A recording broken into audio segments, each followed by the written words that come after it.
Item ಯಾವುದೇ ಇರಲಿ try ಮಾಡಿ ಆಚಿ ಚಿಕನ್ ಮಸಾಲಾ. ಆಚಿ ಚಿಕನ್ ಮಸಾಲಾ ರಿಜಿಸ್ಟ್ರೇಷನ್ ಆಗಲ್ಲ, ಆಗುವಂತಹ ವಿಚಾರದಲ್ಲಿ ನಾವೇನು ಮಾತಾಡಲ್ಲ.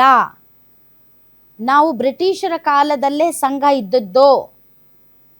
ನಾವು ಯಾವುದೇ ಕಾರಣಕ್ಕೂ ರಿಜಿಸ್ಟರ್ ಆಗಲ್ಲ, ಕಾನೂನಾತ್ಮಕವಾಗಿಯೇ ನಾವಿದ್ದೇವೆ ಅನ್ನೋ ಮಾತನ್ನು RSS ಹೇಳ್ತಾ ಇದೆ.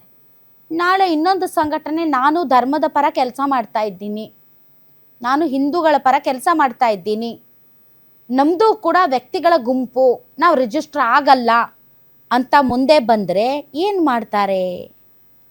ನಾವು ರಾಷ್ಟ್ರೀಯತೆ, ಹಿಂದುತ್ವವಾದಿಗಳು, ನಾವು ಕೂಡ ಧರ್ಮದ ಪರ ಕೆಲಸ ಮಾಡೋರು, ನಾವು ರಿಜಿಸ್ಟರ್ ಮಾಡಲ್ಲ ಅಂತ ಅಂದರೆ ಹೇಗಾಗುತ್ತೆ? ಮುಂದಿನ ದಿನಗಳಲ್ಲಿ ಹಂಗೂ ಗುಂಪುಗಳು ಬರ್ತವೆ. ಇನ್ನು ವಿರೋಧಿಸೋದಕ್ಕೆ ವಿರೋಧ ಎಂಬಂತೆಯೇ ಗುಂಪುಗಳು ಬರಬಹುದು. ಲೈಕ್ ಗುಲ್ಬರ್ಗಾದ ಜೇವರ್ಗಿಯಲ್ಲಿ ಏನು RSSನ ಪಥಸಂಚಲನಕ್ಕೆ ಪರ್ಮಿಷನ್ ವಿಚಾರದಲ್ಲಿ ಅದೇ ಡೇಟ್ಗೆ ಭಾಳಷ್ಟು ಸಂಘಟನೆಗಳು ನಮಗೂ ಪಥಸಂಚಲನಕ್ಕೆ ಅವಕಾಶ ಕೊಡಿ ಅಂತ ಲೆಟರ್ ಬರೆದು, ಆಗ ಯಾವ ಸಂಘಟನೆಗಳಿಗೆ ಪರ್ಮಿಷನ್ ಕೊಡಬೇಕು ಕೊಡಬಾರ್ದು ದಿ ಸೇಮ್ ಡೇಟಲ್ಲೇ ಅಂತ ಜಿಲ್ಲಾಡಳಿತ ಕೂಡ ಸಿಕ್ಕಾಪಟ್ಟೆ ತಲೆ ಕೆಡಿಸ್ಕೊಳ್ತು.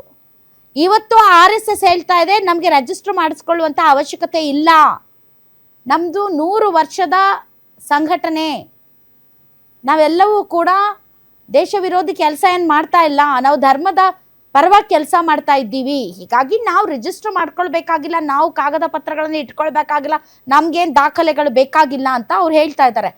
ನಾಳೆ ಇನ್ನೊಂದಿಷ್ಟು ಜನ ಬರ್ತಾರೆ, 100 ಜನ, ನಮಗೂ ಯಾವ ದಾಖಲೆನೂ ಬೇಕಾಗಿಲ್ಲ, ನಮಗೂ ಯಾವುದೇ ರೀತಿಯಾದಂಥ ರಿಜಿಸ್ಟ್ರೇಷನ್ ಬೇಕಾಗಿಲ್ಲ, ನಾವು ಧರ್ಮದ ಪರ ಮಾಡ್ತಾ ಇರೋದ್ರಿಂದ, ನಾವು ರಿಜಿಸ್ಟರ್ ಮಾಡಲ್ಲ ಅಂದರೆ ಏನು ಮಾಡ್ತೀರಿ? ಯಾಕೆಂದರೆ ಈ ಪ್ರಶ್ನೆ ಹುಟ್ಕೊಂಡಿರೋದ್ರಿಂದ ಇಷ್ಟು ದಿನ ಈ ಪ್ರಶ್ನೆಯನ್ನು ಯಾರು ತಲೆ ಕೆಡಿಸ್ಕೊಳ್ತಾ ಇಲ್ಲ. ಯಾಸ್ ಭಾಗವತ್ ಅವ್ರು ಕೇಳಿದ ಹಾಗೆ 100 ವರ್ಷದಿಂದ ಯಾರು ಕೇಳಿಲ್ಲ, ಈಗ ನೀವು ಬಂದು ಕೇಳಿಬಿಟ್ರೆ ನಿಮ್ಗೆ ಕೊಡೋಕ್ಕಾಗತ್ತಾ ಅಂತ.